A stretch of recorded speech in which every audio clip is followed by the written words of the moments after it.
বর্তমানে মধ্যপ্রাচ্যের পরিস্থিতি আগের মতো না।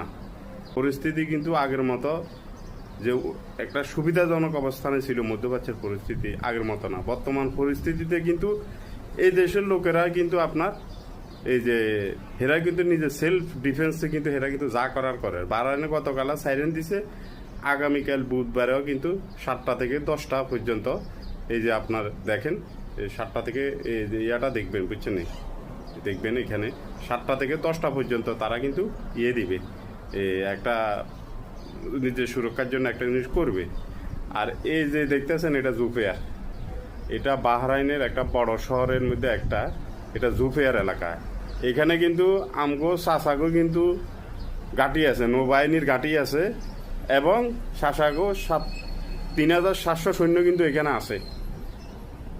যদি সাসারা কিন্তু মধ্যপ্রাচ্যে যুদ্ধ লাগি যা, কিন্তু খেলা কিন্তু একটা হইব। এই জন্য এই দেশের সরকারও বিভিন্ন প্রক্রিয়াতে তারা নিজের সেফটির জন্য করে।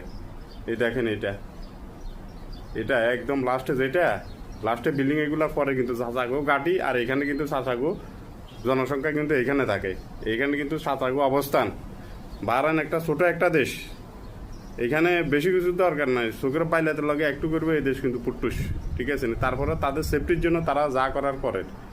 কয়েকজন চাষা আপনা যান আপনা বাসা, আমাকে ভিউয়ার আর ওই যে সোশ্যাল মিডিয়াতে এগুলোর জন্য আমরা দিই না, আমরা বাস্তব যেটা সেটা আমরা তুলে দিই। তো ভালো থাকবেন, সবাইকে আল্লাহ হেফাজত করুক, আল্লাহ সবাইকে রক্ষা করুক, যেন এগুলা না হয়। আমরা যারা প্রবাসী আছি তারা আসলে এগুলা হইলে বেশি চিন্তিত, কাজের ক্ষেত্রে হোক আর এখানে থাকার ক্ষেত্রে হোক, দেশে যাওয়ার ক্ষেত্রে হোক, অনেক সমস্যা আমরা পড়তে হয়।